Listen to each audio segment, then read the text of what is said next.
नमस्कार, भाग्य चक्र के इस खास एपिसोड में आप सभी का बहुत बहुत स्वागत है। मैं हूं आपके साथ गीतू चौहान और मेरे साथ है astrologer tarot card reader Smita Kaushik ji. Smita ji, आपका बहुत बहुत स्वागत है। नमः शिवाय। तो आज हम बात करने जा रहे हैं गुप्त नवरात्रि को लेकर क्या कुछ करना चाहिए और बताएंगे आपको स्मिता जी विस्तार से। लेकिन उससे पहले आज की शुरुआत करते हैं पंचांग के साथ। आज है 15 जुलाई 2026 का दिन बुधवार। शुक्ल पक्ष की प्रतिपदा तिथि है। नक्षत्र है पुष्य। अभिजीत काल आज कोई नहीं है और राहु काल होगा दोपहर 12:26 से 2:10 तक। तो स्मिता जी, गुप्त नवरात्रि की शुरुआत हो रही है, क्या कुछ करना चाहिए इस दौरान और कब तक ये तिथि रहेगी, किस तरह से पूजन अर्चन करना चाहिए, विस्तार से बताइए। देखिए, गुप्त नवरात्रि की जो तिथि रहेगी वो रहेगी 15 जुलाई से लेकर 23 जुलाई तक। गुप्त नवरात्रि का अर्थ ही है ऐसी नवरात्रि जिसे दिखावे के लिए नहीं बल्कि अंदर की साधना के लिए किया जाता है। इसमें बड़े आयोजन कम होते हैं लेकिन साधना का महत्व बहुत ज़्यादा होता है।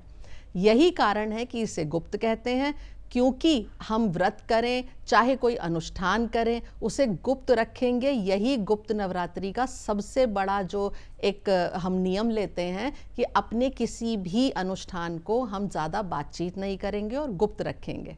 तो क्या ये नवरात्रि भी स्मिता जी 9 दिनों के ही माने जाते हैं? बिल्कुल, ये भी 9 दिनों के होते हैं। साल में कुल 4 नवरात्रि होती हैं। 2 प्रमुख होती हैं जो चैत्र में और शरदीय नवरात्रे जो होते हैं, और 2 होती हैं गुप्त। एक माघ के महीने में आती है और एक आषाढ़ के। जुलाई में जो आती है वो आषाढ़ के गुप्त नवरात्रे होते हैं और ये भी 9 दिन के ही होते हैं।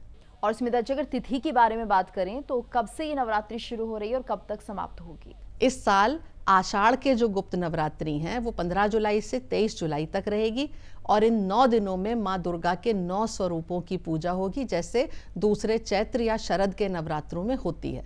स्मिता जी, ये जो नवरात्रि होती है जिन्हें गुप्त कहा जाता है, इनमें क्या खासियत होती है, क्या विशेषता होती है?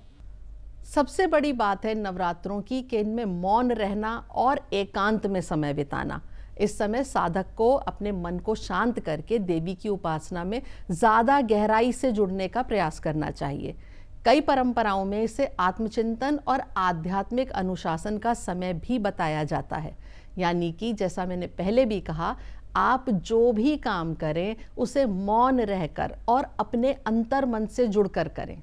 और स्मिता जी, अक्सर ये भी कहा जाता है जो गुप्त नवरात्रियां हैं वो 10 महाविद्याओं से जुड़ी हुई होती हैं, कैसे, ये भी बताइए। देखिए, जो शाक्त और तांत्रिक परंपरा हैं उनमें गुप्त नवरात्रि 10 महाविद्याओं की उपासना के लिए बहुत विशेष होती है। 10 महाविद्याएं हैं काली, तारा, त्रिपुर सुंदरी, भुवनेश्वरी, छिन्नमस्ता, भैरवी, धूमावती, बगलामुखी, मातंगी और कमला। हालांकि ऐसी विशेष साधनाएं ज़्यादातर जो है योग्य गुरु के मार्गदर्शन में ही करनी चाहिए। और अगर आप इसमें पारंगत हैं, यानी कि आपको पता है सही तरीके से कि 10 महाविद्याओं की उपासना कैसे करनी चाहिए, तो आप बिल्कुल अपने लेवल पर अपने घर में आराम से 10 महाविद्याओं की उपासना कर सकते हैं और माता की उपासना तो आप साथ ही साथ कर ही रहे हैं। अच्छा स्मिता जी, ये भी बताइए कोई ऐसी बात इन गुप्त नवरात्रियों को लेकर जो बहुत कम लोग जानते हैं? एक रोचक मान्यता ये है कि गुप्त नवरात्रि में शक्ति की उपासना बाहर से ज़्यादा अंदर से होती है। इसलिए कई साधक इन दिनों अपनी साधना के बारे में सार्वजनिक चर्चा भी नहीं करते, इसीलिए इन्हें गुप्त कहते हैं। और सबसे बड़ी बात, इन दिनों में तांत्रिक साधनाएं बहुत ज़्यादा होती हैं और प्रभावशाली होती हैं। तंत्र को हमेशा हम डार्क एनर्जी के रूप में या गलत चीज़ों से जोड़कर देखते हैं, लेकिन तंत्र हमेशा गलत नहीं होता, अच्छे के लिए होता है और सात्विक तरीके से भी होता है। और अच्छा, क्या आम व्यक्ति भी स्मिता जी इसका लाभ ले सकता है? अगर हाँ तो कैसे? बिल्कुल, आम व्यक्ति इसका लाभ लेते भी हैं, ले सकते हैं और लेते भी हैं। इसके लिए किसी कठिन साधना की एक तो आवश्यकता नहीं है। श्रद्धा से माँ दुर्गा की पूजा करिए, दीप जलाइए, सात्विक भोजन करिए, संयम से रहिए और सेवा और ध्यान जरूर करिए। यानी कि किसी भी ऐसे व्यक्ति की जिसको ज़रूरत है या किसी भी जानवर की, पशु पक्षी की आप सेवा करिए। इस दौरान ध्यान का सबसे ज़्यादा महत्व है। देखिए, जो दूसरे नवरात्रे होते हैं उनमें हम पूजा दिखा कर करते हैं, घंटियाँ बजाते हैं, प्रसाद बांटते हैं, पाठ करते हैं, लेकिन ये नवरात्रे जो हैं इनमें ध्यान का सबसे ज़्यादा महत्व है। ये सारे काम कोई भी सामान्य व्यक्ति कर सकता है। और स्मिता जी, इन दिनों किन बातों से बचना चाहिए, किसका ख्याल रखना चाहिए, क्या नहीं करना चाहिए, ये भी बताइए। देखिए, जब भी कोई शुभ दिन चल रहे होते हैं तो हम हमेशा ही कहते हैं कि क्रोध से बचना चाहिए, गलत बात बोलने से बचना चाहिए, नकारात्मक सोच कम रखिए, हो सके तो ज़्यादा पॉजिटिव रहने का प्रयास करिए। यदि व्रत रख रहे हैं तो अपनी क्षमता के अनुसार रखिए, बहुत कठिन व्रत मत रखिए अगर आप नहीं कर सकते तो। साधना को प्रदर्शन का विषय मत बनाइए, मन और व्यवहार दोनों में पवित्रता रखने का पूरा प्रयास अपनी तरफ से करिए। और क्या कोई ऐसी लोक मान्यता भी है स्मिता जी जो बहुत ही कम लोगों को पता होती है? कई क्षेत्रों में ये मान्यता है कि गुप्त नवरात्रि में की गई दान, जप और सेवा का जो है विशेष आध्यात्मिक महत्व होता है। ये मान्यता अलग अलग परंपराओं में अलग अलग हो सकती हैं, लेकिन इसका मूल संदेश यही है कि इन दिनों आत्मिक अनुशासन पर ज़्यादा ध्यान दें। जैसा मैंने पहले बताया, ध्यान करिए, मेडिटेशन करिए, माता के कोई जप भी हैं तो उन्हें भी गुप्त तरीके से करिए। और स्मिता जी, अंत में आप दर्शकों को क्या संदेश देना चाहती हैं? गुप्त नवरात्रों को लेकर उन्हें क्या करना चाहिए और क्या नहीं? गुप्त नवरात्रि केवल व्रत रखने का समय नहीं है, बल्कि अपने भीतर झांकने का अवसर हमें मिला है। यदि हम इन 9 दिनों में अपना क्रोध, अहंकार और नेगेटिविटी को थोड़ा कम भी कर पाएं, तो ये भी सबसे बड़ी साधना मानी जाएगी। माँ भगवती सब पर इसी तरह कृपा करती हैं जैसे सभी उनके भक्त उनके लिए बराबर होते हैं। हो सके तो अपनी साधना को गुप्त रखिए और अपने मन से, अंतर मन से कोई भी प्रयास करिए जो माता की साधना के लिए हो या किसी के कल्याण के लिए हो। आप अपना भला भी सोचिए और साथ साथ दूसरों के लिए भी कल्याण की भावना अपने मन में रखिए। बिल्कुल स्मिता जी, और चलिए आगे बढ़ते हैं। अब बात कर लेते हैं आज के राशि फल की। शुरुआत करते हैं मेष राशि के साथ। सबसे पहला कार्ड उठाएंगे मेष राशि के लिए। इनके लिए कार्ड निकला है एडजस्टमेंट का। आज आपके कई रुके हुए काम बनेंगे और सही फैसले आपको आगे बढ़ाएंगे। हर काम में संतुलन बनाए रखेंगे तो सफलता जरूर मिलेगी। पैसों और रिश्तों दोनों मामलों में दिन आपके पक्ष में रहेगा। शुभ रंग होगा आपके लिए आसमानी नीला। शुभ अंक होगा 8 और उपाय होगा किसी जरूरतमंद को हरी सब्जी का आज आप दान करिए। अब कार्ड उठाऊंगी मैं वृषभ राशि के लिए। इनके लिए कार्ड निकला है 3 ऑफ सॉर्ड्स का।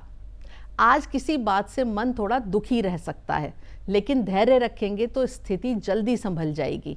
पुराने विवाद और कड़वी बातों को छोड़कर आगे बढ़िए, तभी मन को शांति मिलेगी। शुभ रंग आपके लिए सफ़ेद होगा। शुभ अंक 3 होगा और उपाय होगा किसी ज़रूरतमंद को दूध या सफ़ेद मिठाई का आप दान करिए। अब आती है बारी मिथुन राशि की। इनके लिए कार्ड निकला है 5 ऑफ सॉर्ड्स का। आज बहस और बेवजह के विवाद से दूर रहिए। अपनी बात शांति और समझदारी से रखेंगे तो नुकसान से बचेंगे और काम भी आसानी से पूरे होंगे। शुभ रंग आपके लिए लाल होगा। शुभ अंक 5 होगा और उपाय होगा आज आप किसी ज़रूरतमंद को अनाज का दान करिए। अब मैं कार्ड उठाऊंगी कर्क राशि के लिए। इनके लिए कार्ड निकला है 5 ऑफ वॉन्ड्स का। आज काम की जगह या घर में छोटी छोटी बातों पर टकराव हो सकता है, इसलिए धैर्य से काम लें। अपनी ऊर्जा बहस में नहीं, अपने काम पर लगाएं। शांत रहेंगे तो जीत आखिर आपकी ही होगी। शुभ रंग आपके लिए नारंगी होगा। शुभ अंक 5 होगा और उपाय होगा आज आप पक्षियों को दाना डालिए। और अब बात कर लेते हैं स्मिता जी आज के उपाय की। आज मैं आपको बताऊंगी कि गुप्त नवरात्रों में आप क्या क्या छोटे छोटे उपाय कर सकते हैं जिनके करने से आपको बहुत ज़्यादा लाभ भी मिलेगा और आप बहुत सारी नेगेटिविटी से भी बचे रहेंगे। तो सबसे पहले मैं आपको बताऊंगी लौंग का एक बहुत ही अचूक उपाय। आप रात के समय 7 जोड़ी यानी कि 14 लौंग ले लीजिए, फूल वाली। एक लाल कपड़े में इन्हें बांधकर माता के चरणों में रख दीजिए। अगले दिन सुबह इस छोटी सी पोटली को उठाकर आप अपनी तिजोरी में रख दीजिए और पूरे साल रखे रहने दीजिए। ये उपाय करने से एक तो आपके जो व्यापार में, कारोबार में और धन में वृद्धि होगी, साथ ही साथ आप बुरी नज़र से भी बचे रहेंगे। और अब आगे बढ़ते हैं स्मिता जी, बात कर लेते हैं सिंह राशि से लेकर वृश्चिक राशि के जातकों के बारे में। कैसा रहेगा उनका आज का दिन और क्या उपाय आज उन्हें करने चाहिए। अब मैं कार्ड उठा रही हूँ सिंह राशि के लिए। सिंह राशि के लिए कार्ड निकला है प्रिंसेस ऑफ डिस्क का। आज मेहनत का अच्छा फल मिलेगा और नए काम की शुरुआत के लिए भी दिन अनुकूल है। पैसों और काम से जुड़े मामलों में अच्छी प्रगति होगी। धैर्य बनाए रखिए, सफलता आपके साथ रहेगी। शुभ रंग आपके लिए हरा होगा और शुभ अंक 2 होगा। और उपाय होगा, आज किसी ज़रूरतमंद को हरी मूंग का दान करिए। अब आती है बारी कन्या राशि की। कन्या राशि के लिए कार्ड निकला है 10 ऑफ वॉन्ड्स का। आज जिम्मेदारियां ज़्यादा रहेंगी, लेकिन आपकी मेहनत हर काम पूरा करवाएगी। काम का दबाव देखकर घबराइए नहीं, एक एक करके सभी काम पूरे होंगे। धैर्य और अनुशासन बनाए रखें, सफलता आपके साथ रहेगी। शुभ रंग होगा आपके लिए मरून, शुभ अंक होगा 1 और उपाय होगा, आज आप किन्नरों को पैसे का दान करिए। अब कार्ड उठाऊंगी मैं तुला राशि के लिए। तुला राशि के लिए कार्ड निकला है क्वीन ऑफ सॉर्ड्स का। आज आपकी समझ और साफ सोच आपको सही फैसला दिलाएगी। काम की जगह आपकी बात को महत्व मिलेगा और रुके हुए काम भी आगे बढ़ेंगे। भावनाओं से नहीं, समझदारी से लिए गए फैसले आपके लिए फायदेमंद रहेंगे। शुभ रंग आपके लिए सफ़ेद होगा, शुभ अंक 4 होगा और उपाय होगा, आज आप गाय को हरा चारा खिलाइए। अब मैं कार्ड उठाऊंगी वृश्चिक राशि के लिए और इनके लिए कार्ड निकला है प्रिंस ऑफ वॉन्ड्स का। आज आपका कॉन्फिडेंस आपको नई सफलता दिलाएगा। रुके हुए काम तेजी से आगे बढ़ेंगे और नए अवसर आपके सामने आएंगे। पूरे उत्साह के साथ काम करेंगे तो परिणाम भी अच्छे मिलेंगे। शुभ रंग होगा आपके लिए नारंगी, शुभ अंक होगा 2 और उपाय होगा, आज माता दुर्गा के मंदिर में प्रसाद अर्पित करिए। और अब बात कर लेते हैं स्मिता जी आज के दूसरे उपाय की। ये जो दूसरा उपाय है, ये भी मैं आपको गुप्त नवरात्रि का ही बता रही हूँ। आप उत्तर दिशा की ओर मुंह कर कर बैठिए और लाल चावल की ढेरी बनाकर उस पर श्री यंत्र रखिए और कुमकुम से उसकी पूजा करिए, धूप दीप दिखाइए। इससे आपके व्यापार में उन्नति होगी और आपकी नौकरी में भी अच्छे अवसर आपको मिलेंगे। और ये श्री यंत्र आप वहाँ स्थापित रहने दीजिए, रोज़ाना इसको धूप दीप दिखाइए, रोज़ाना इसकी पूजा करिए। और स्मिता जी आगे बढ़ते हैं, बात कर लेते हैं धनु राशि से लेकर मीन राशि के जातकों के बारे में, कैसा रहेगा उनका आज का दिन। कार्ड उठाते हैं धनु राशि के लिए। इनके लिए कार्ड निकला है प्रिंस ऑफ सॉर्ड्स का। आज आपके फैसले तेज और सटीक रहेंगे। रुके हुए काम गति पकड़ेंगे और मेहनत का अच्छा फल मिलेगा। जल्दबाजी नहीं, सही दिशा में उठाया गया कदम आपको सफलता दिलाएगा। शुभ रंग आपके लिए आसमानी नीला होगा और शुभ अंक होगा 1 और उपाय होगा, आज आप किसी विद्यार्थी को पेन या कॉपी भेंट कर सकते हैं। इससे ज्ञान और सही निर्णय लेने की ऊर्जा आपकी मजबूत होगी। अब आती है बारी मकर राशि की। इनके लिए कार्ड निकला है द टावर का। आज अचानक आए बदलाव आपको नई दिशा देंगे। जो बातें आपके लिए ठीक नहीं थी वो अब जीवन से दूर होंगी और आगे बढ़ने का नया रास्ता मिलेगा। शांत रहकर हर परिस्थिति का सामना करिए। शुभ रंग आपके लिए लाल होगा और शुभ अंक 7 होगा और उपाय होगा, घर की कोई बेकार या टूटी हुई वस्तु हटाकर साफ सफाई करिए और रुकी हुई एनर्जी को आगे बढ़ाइए। अब आती है बारी कुंभ राशि की। इनके लिए कार्ड निकला है फॉर्च्यून का।